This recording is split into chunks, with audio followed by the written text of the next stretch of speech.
Hey girl, welcome back to the Her Best Self podcast. I'm Lindsay Nickel. Last time we kicked off our 4 agreement series with the first agreement, being impeccable with your word. And sis, this voice that lives inside of your head has been sucking the ability for you to be impeccable and true to your own self and to your own promises. If you missed that episode, I encourage you to go back and start there. Episode 303. You are going to want to start there and then follow us over the next couple episodes. Today, we're on the second agreement.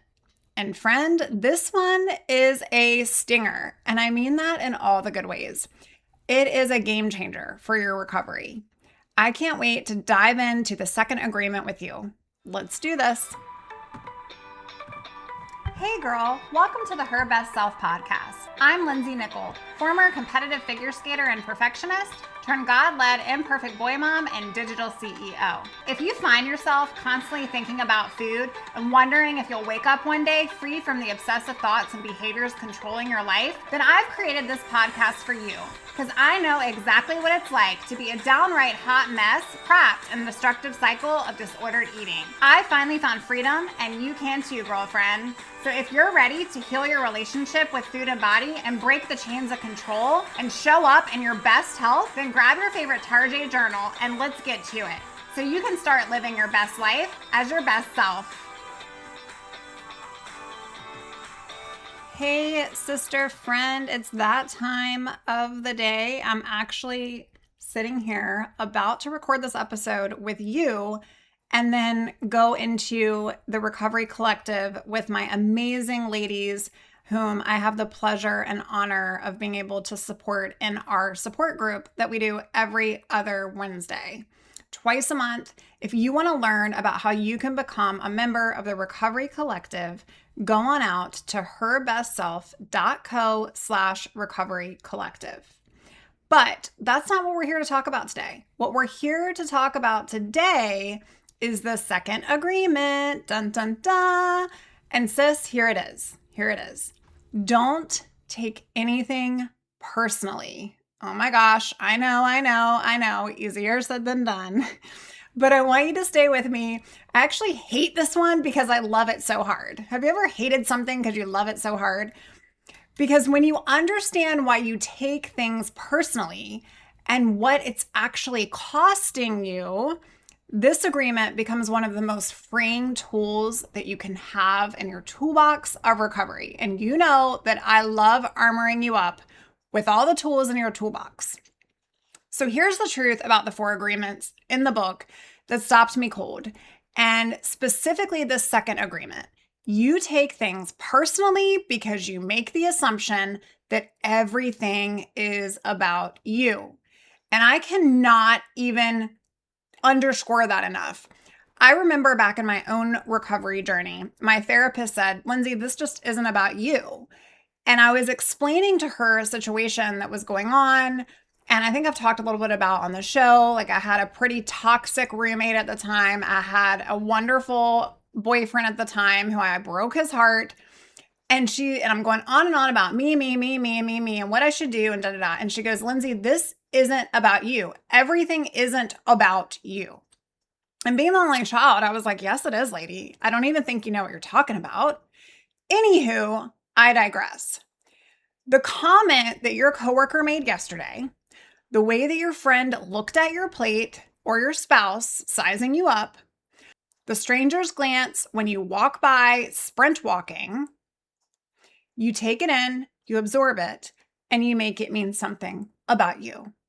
Usually something about your body, right? Your worth, your not enoughness that we've talked about so much on the show.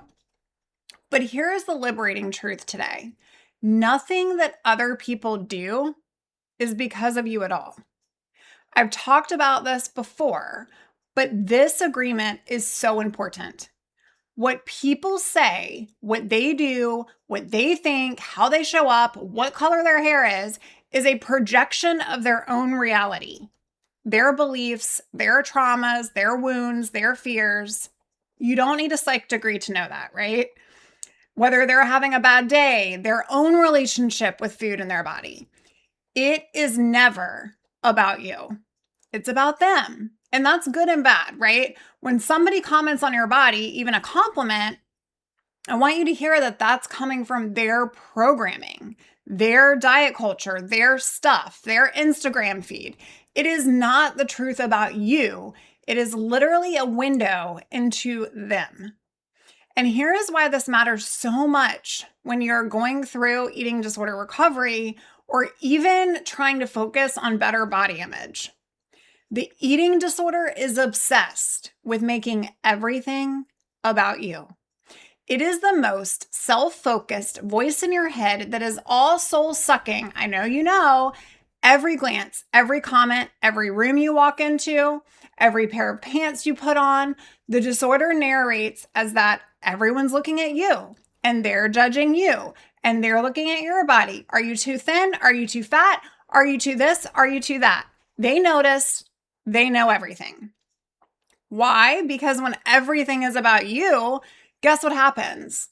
You turn inwards. You shrink. You isolate. And an isolated woman, friend, is so much easier for the disorder to manipulate and to control. I want you to think about it. When you take things personally, what do? Don't you pull back? I mean, I know I do. I have skipped the dinner.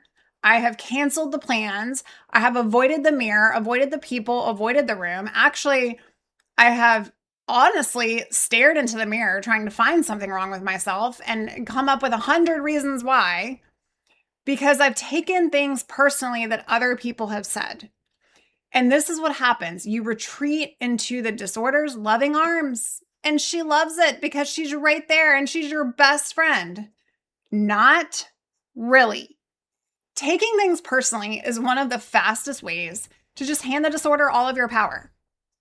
And this is where I have to talk about isolation because it is one of the most soul-sucking parts of this whole disease. Here's what the research actually shows us, okay? I did some investigating before today's show because I wanted to pull out from some studies, and it's so important. Studies have found that disordered eating and loneliness feed each other in this vicious cycle. The disordered eating drives you to withdraw, literally to isolate, to hide your behaviors from the people who love you, and that isolation and that loneliness then drive more disordered eating as a way to numb and to feel in control. It is this round and round and merry-go-round.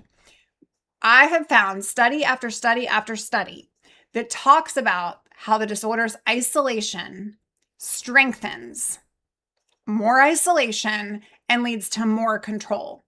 Researchers have found that your brain, it has shared circuitry, like the circuits inside of your brain where hunger lives and then social isolation, meaning when you're cut off from people, your brain craves connection the exact same way that it craves food. Isn't that wild? You are literally starving for connection when you isolate, just like you're starving for food. Your soul's hungry, sis, and that disorder is going to keep telling you to restrict and sit alone in the dark. So when you take things personally and you pull away, it's not about just being sensitive or about, sitting in like a pity party place, which sometimes we do need to do. It's okay for things that other people say or do or feel to hurt you, but you're stepping deeper into a trap that feeds the very thing that you're trying to heal from. And I remember being in my recovery journey and people saying things to me that I wanted to feel good about, right? They would say things like, you look so healthy, or gosh, I realize you're gaining weight, or whatever it may be. And I wanted to feel good about it because I knew the progress that I was putting in, like that was the whole point of this, but it hurt. And I would step away and guess what that would do? Pull me back into, well, maybe you just shouldn't have that snack. Maybe you really don't need that tonight for dinner. So I want you to not go there. Reclaim your power now. And so how do we live this agreement out of not taking things personally? When someone says or does something and you feel that sting in your brain that says, this is about me and why do they hate me and why do I never feel good enough and yada, yada, yada. That spiral, right, on repeat, I want you to pause and say, this is about them, not me. The friend who didn't text you, she's overwhelmed with her own stuff. The spouse that is watching what you're eating, that is his anxiety. Maybe he just wants to see his wife light up more, or for her to finally stop allowing this disorder to take over her life.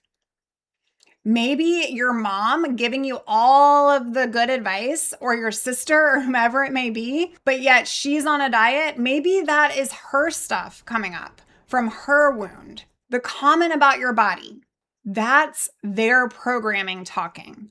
And none of it, I mean none of it, is the truth about you. None of it is the truth about your worth, and none of it requires you to shrink. Because here is what is underneath this agreement. Your worth is not up for a vote. When you stop taking things personally, whether that is other people's opinions or whatever it may be, their thoughts, their feelings towards you, they simply lose their grip over you. And you can hear a comment and then literally let it pass right over top of you, like wind through a screen door. It does not have to land. It doesn't have to become another brick that just builds this wall up higher and higher and higher where you're standing. And here you are, more confined and alone. Sis, freedom is not needing the world to approve of your body in order to feel okay in it. I'm going to say it again. Freedom means that you do not need the world to approve of your body in order to feel okay in it. I said feel okay, right? I didn't say to feel perfect. I didn't say to feel superior. I didn't say to feel whatever the word is. Freedom simply is saying what other people think, say, or feel about me is not my business. And I'm going to bring my faith in here because this is where I find the deepest anchor, at least for me in my own path. Your worth was not assigned by people, so it cannot be revoked by people. You were fearfully and wonderfully made by a God who does not make mistakes. Your worth was settled by Him before you ever took your first breath. This means that no comment, no glance from someone else, no opinion at a dinner table gets to override that. When you know whose you are, when you know that your Creator made you how you are, not at your thinnest, but at your freedom point. And I'll talk more about that later. I have other episodes where we talk about the freedom point. This is simply where you are healthy and thriving and at your best, not restricting food. You stop needing everyone else to tell you who you are because you know who you are, because who you are is not grounded and founded upon what other people think of you. And that is the ground that you stand on when you refuse to take things personally. Now, remember in part 1 when we started impeccable with your word as the foundation of this? That's the first agreement. This agreement builds right on top of that because when you stop speaking the disorder's language about yourself and you stop absorbing everybody else's language as being about you, sis, the disorder starts running out of material. Like it has nothing else to work with. That's why I find that my clients go, well, she's just repeating the same dumb things to me in my mind.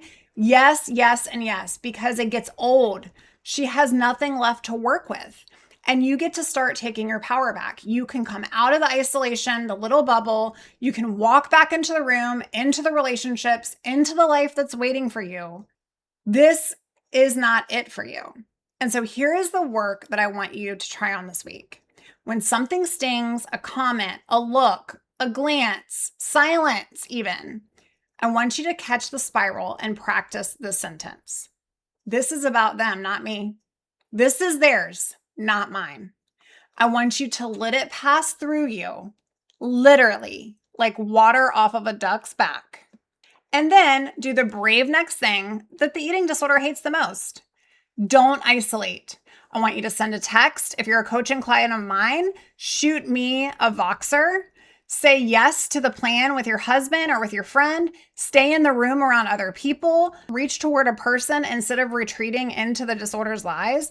And if that isolation is especially heavy because of a comment or from anything from anyone, and you're realizing you just don't know how to take the next step, that is exactly why I'm here and I do what I do. So if you're interested in working with me to really work through these 4 agreements together, I would love that. I'm going to start doing that with many of my clients right now. I just want you to really face the truth here. Isolation only creates more isolation. and the eating disorder thrives in darkness. But sis, you're a light. It's time to get your spark back. Like, aren't you ready for that? Because your soul is so hungry for that spark and that connection. Let's free ourselves from this mess. Okay, sis, before we close, I just want to recap. We are 2 agreements down. We have 2 more to cover. And so the next couple episodes, we'll talk about agreement 3 and agreement 4. Recapping, the first agreement, be impeccable with your word. If you need to revisit that episode, go on back to the episode before this one where I talk about being impeccable with your word and how it relates to your recovery journey. The second agreement that we touched on today in the show was don't take anything personally. Each one of these takes a little bit more power back and puts it in your inbox and out of the eating disorders inbox. And you become even more and more in your own truth with your own voice speaking. Just that self-isolation, we don't need that. We don't need to care so much what other people say and do. That is about what they say and do. That is about them. Your worth is not on the table for negotiating. So I want you to really think about this and how you can apply it to your life. The next time somebody says something to you that you want to take personally, I want you to go, you know what? I'm not going to give that much power to the situation. I'm truly going to choose to be unoffended. I'm going to choose to stop shrinking. I'm going to choose to stop isolating. And I'm going to choose to step forward with truth and hope and love. All right, girl, we'll get into agreement number 3 and agreement number 4 in the next few episodes. I hope you're loving this series. And I just want you to know how much I adore you and appreciate you for your listen. And I'll talk to you real soon. Bye for now. Oh, friend, thank you so much for letting me share what was on my heart today. My hope for this podcast is to help more women find freedom from food and body. If this has empowered or blessed you, let me know. I'd be honored for your rating and review of my show, and I'd love to connect with you in my private Facebook community. You really can move from perfection to purpose. Let's break the chains together. I'll help navigate the way. Until next time, bye for now, girl.